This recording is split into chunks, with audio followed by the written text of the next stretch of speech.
Hello दोस्तों, Tyagaraja struggle life में आपका स्वागत है।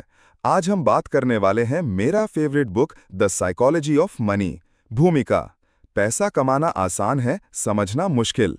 हम में से ज्यादातर लोग ये मानते हैं कि पैसा सिर्फ कमाई, खर्च और बचत का खेल है। लेकिन मॉर्गन हाउसल ने इस किताब में बताया है कि असल में पैसा दिमाग का खेल है। पैसा कमाना जितना जरूरी है, उससे कहीं ज्यादा जरूरी है उसे समझना, संभालना और उसके साथ संतुलन रखना। हर इंसान की पैसे को लेकर सोच अलग होती है। कोई व्यक्ति गरीबी में पला बड़ा होता है तो वो पैसों को लेकर हमेशा डर में रहता है। वहीं कोई अमीरी में पला है तो पैसा उसके लिए जोखिम लेने का साधन बन जाता है। इसीलिए हर किसी का पैसा कमाने, बचाने और खर्च करने का तरीका अलग होता है।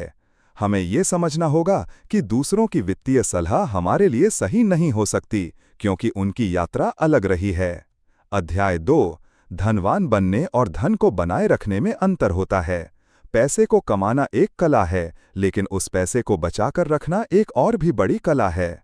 मॉर्गन कहते हैं, अमीर बनने के लिए हिम्मत चाहिए, लेकिन अमीर बने रहने के लिए डर और विनम्रता चाहिए।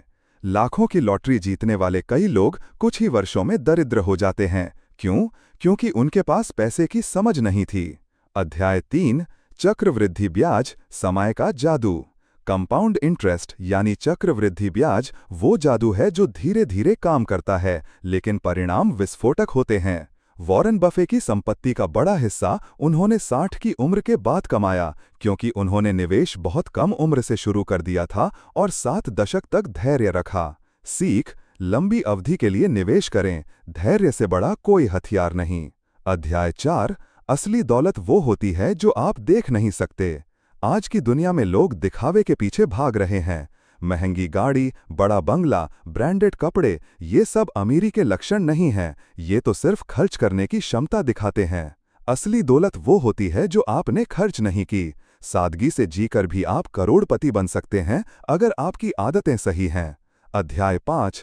असली आज़ादी, खुद के फैसले लेने की ताकत। पैसा हमें क्या देता है? आज़ादी, अपने समय और जीवन पर खुद का नियंत्रण। जब आप ये चुन सकें कि कब काम करना है, किसके साथ काम करना है और क्या काम करना है, तो समझिए कि आप सच में आर्थिक रूप से स्वतंत्र हो गए। पैसा कमाने का असली उद्देश्य यही होना चाहिए, न कि सिर्फ और अधिक पैसा जमा करना। अध्याय 6। ईर्ष्या, डर और लालच, पैसे के छुपे दुश्मन। पैसा खुद में बुरा नहीं होता, लेकिन हमारे भावनात्मक फैसले उसे गलत दिशा में ले जाते हैं। आप सोशल मीडिया पर किसी की लग्जरी लाइफ देखते हैं और जलन होती है। किसी दोस्त ने 2x रिटर्न कमाया तो आपको भी लालच आता है। स्टॉक गिरा तो डर के मारे बेच दिया। पैसे से ज्यादा जरूरी है अपने इमोशंस को मैनेज करना। अध्याय 7। सफल निवेशक वही है जो खुद पर नियंत्रण रखे। आपको निवेश का मास्टर बनने की जरूरत नहीं, बस आपको चाहिए धैर्य, अनुशासन और समझदारी। मॉर्गन लिखते हैं कि फाइनेंशियल सक्सेस आईक्यू से नहीं, बिहेवियर से आती है। आप रोज थोड़े पैसे की एसआईपी करें, थोड़ी बचत करें, लालच से दूर रहें, यही सबसे बड़ी जीत है।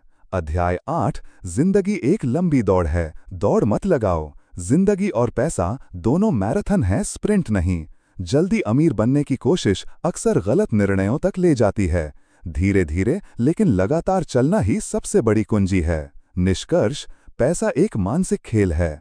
पैसा कमाने के 1000 तरीके हैं, लेकिन उसे समझने और संभालने का एक ही तरीका है, सोच को सुधारो। अगर आप पैसा और जिंदगी को संतुलन में रखते हो तो आप अमीर हो, चाहे आपके पास कितना भी पैसा हो। अंतिम 3 सीख: 1. पैसा कमाने की सोच विकसित करें, सिर्फ खर्च करने की नहीं। 2. धैर्य और अनुशासन दौलत से कहीं ज्यादा कीमती हैं। 3. आज़ादी ही असली अमीरी है।